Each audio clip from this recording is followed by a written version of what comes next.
চট্টগ্রামের আনোয়ারা উপজেলায় মাইক্রোবাস ও সিএনজি চালিত অটোরিকশার মুখোমুখি সংঘর্ষে দুজন নিহত এবং আরও দুজন আহত হয়েছেন।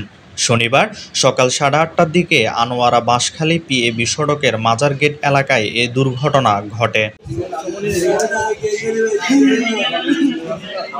প্রত্যক্ষদর্শীরা জানান, বাঁশখালীর চম্বল এলাকা থেকে একটি অটোরিকশা যাত্রী নিয়ে আনোয়ারার দিকে আসছিল।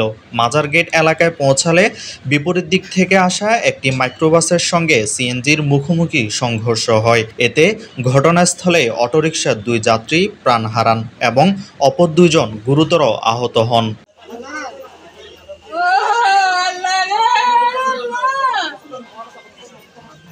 নিহতরা হলেন বাঁশখালী উপজেলার সরল ইউনিয়নের বাসিন্দা জিল্লুর রহমান ও পূর্ব সাধনপুর এলাকার মোহাম্মদ রাসেল।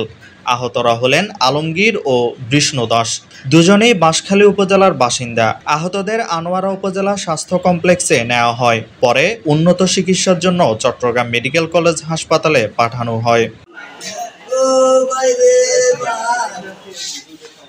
দুর্ঘটনার খবর পেয়ে পুলিশ ঘটনাস্থলে পৌঁছে সিএনজি অটোরিকশাটি সরিয়ে নেয় এবং মরদেহ উদ্ধার করে চট্টগ্রাম মেডিকেল কলেজ হাসপাতালে পাঠানো হয় বলে জানিয়েছেন আনোয়ারা থানার অফিসার ইনচার্জ মোহাম্মদ মনির হোসেন।